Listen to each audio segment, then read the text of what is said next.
অনেক দিন পর আমি আবার আমার রান্নাঘরে, ছুটি শেষ, কাজ শুরু, সুতরাং রান্নাও শুরু। কি করব বলুন, রান্না বান্না তো করতে হবে, খেতে হবে, তাই না? তো আজকে আপনাদের সাথে একটা রান্না আমি শেয়ার করব, সেটা হচ্ছে দেশি মুরগি রান্না করব। এবার অনেকেই আমি দেখেছি বলেন যে দেশি মুরগি খুব শক্ত হয়, দেশি মুরগি কিভাবে রান্না করব।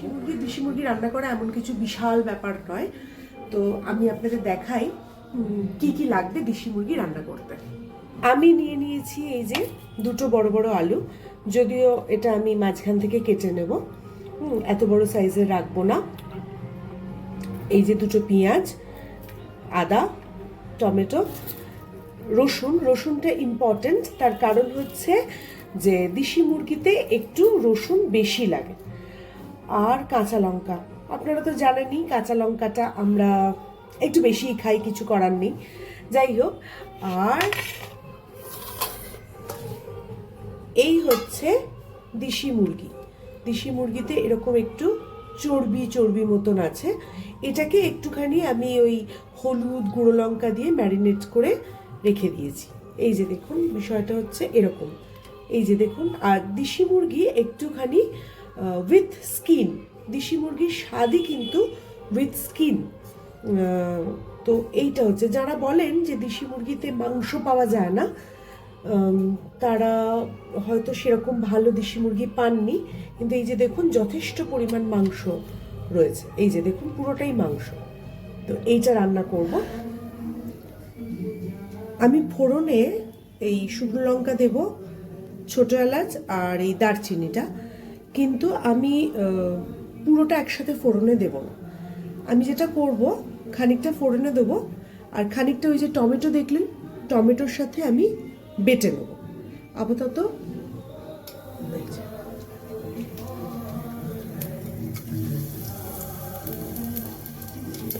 শুকনো লঙ্কাটা চাইলে আপনারা অ্যাভয়েডও করতে পারেন। আর এই যে পেস্ট যেটাতে আছে পেঁয়াজ, আদা, রসুন, কাঁচা লঙ্কা, যেটা এখন আমি এখানে দিয়ে দেবো।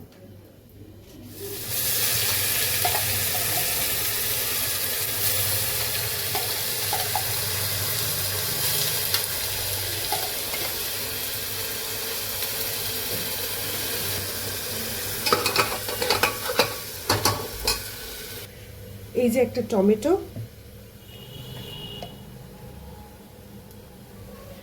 আরেকটা কথা সেটা হচ্ছে এই যে সবাই বলেন না যে দেশি মুরগিতে, আমি তখন বললাম যে মাংস হয় না। আসলে দেশি মুরগি যদি আপনারা 2 কেজি বা 2.5 কেজি সাইজের কেনেন, তাহলে সেটাতে মাংস খুব ভালোভাবে আসে আর কি। ফলত ছোট মুরগি যদি আপনারা কেনেন, তাহলে সেখানে মাংসের পরিমাণ কম থাকে। আর যেটা ব্যাপার সেটা হচ্ছে দেশি মুরগি প্রেসার কুকার ছাড়া কড়াইতেও রান্না করা যায়, যেমন মাটন কড়াইতে রান্না করা যায়, এক্স্যাক্টলি দেশি মুরগিও কড়াইতে রান্না করা যায়, কিন্তু সময়টা বেশি লাগে। আমি একটু ফাঁকি দিচ্ছি, তাই প্রেসার কুকারে কষিয়ে ব্যাপারটাকে দিয়ে দেবো। দেশি মুরগি কিন্তু মুরগিতে মাংসটা বেশি, মোরগে মাংসটা কম, এটা একটা সিক্রেট আপনাদের বলে রাখলাম। আর এবার কি কি মশলা দেবো সেটা আপনাদের দেখাই। মশলা বিশেষ কিছুই নয়, হলুদ তো অল্প ওখানে দেওয়াই আছে, তাই এখানে সামান্য হলুদ দিলাম, খুব সামান্য। আর খুব সামান্য গুঁড়ো লঙ্কা, এটা কালারের জন্য। তেল ভীষণ কম, তেল কম তার কারণ এই যে স্কিনগুলো থেকে তেল বের হয়। ফলত দেশি মুরগিতে যদি এরকম স্কিন শুদ্ধ আপনারা কেনেন, তাহলে অবশ্যই তেল কম দেবেন, কারণ প্রচুর তেল ছাড়বে।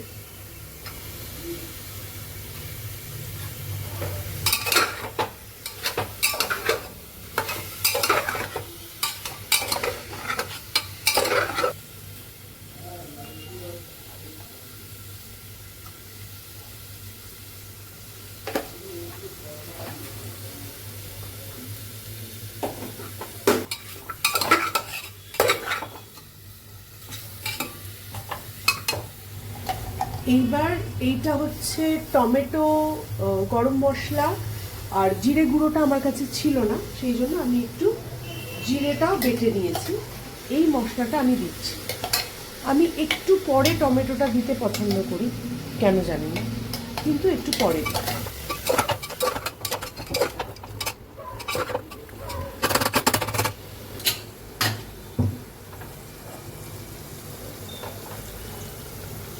বুঝতে পারছেন কতটা তেল বেরিয়েছে?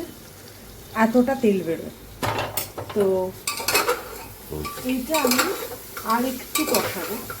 আসলে যত কষানো হবে তত বিষয়টা ভালো হবে। একটু ঢেকে ঢেকে কষাবো।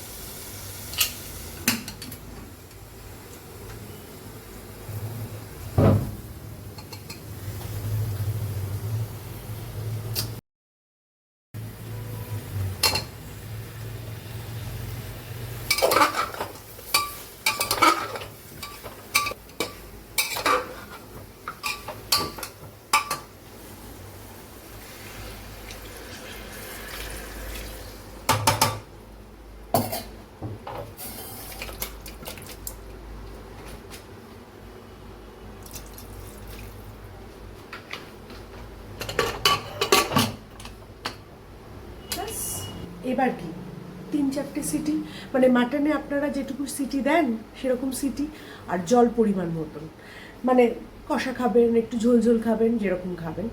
আরেকটা যেটা ব্যাপার সেটা হচ্ছে, আপনারা হয়তো ভাবলেন আলুটা আমি ভাজলাম না।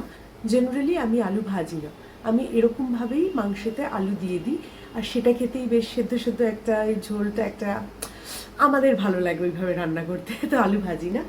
তো প্রেশারে দিয়ে দিয়েছি, সিটি পড়ুক, ততক্ষণ অপেক্ষা করুন। আজকের ব্লগ এখানেই শেষ। কেমন লাগলে অবশ্যই কমেন্ট করে জানাবেন, আর ভালো লাগলে একটা লাইক আর শেয়ার করে দেবেন। টাটা।